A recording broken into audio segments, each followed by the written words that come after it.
som går ud. Ja.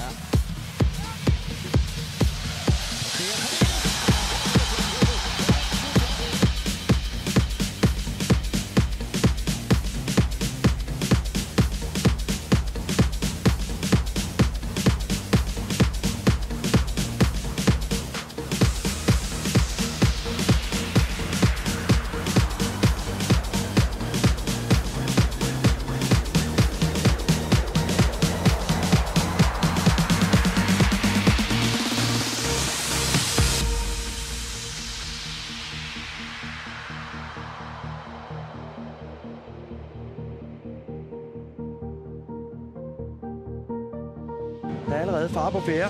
Ned den anden ende, og så er der altså også udlignet. Og vi har skældt og smelt på Andreas Cornelius. Vi er ikke været tilfreds med hans indsats i aften, men her, der giver han også svar på tiltale og vel at mærke et passende svar på tiltale. Udligningen til 1-1. Så får en chance til Sønderjyske, så 20 sekunder senere, ja, så ligger kuglen op i mål uden chance på Kjeld 1-1.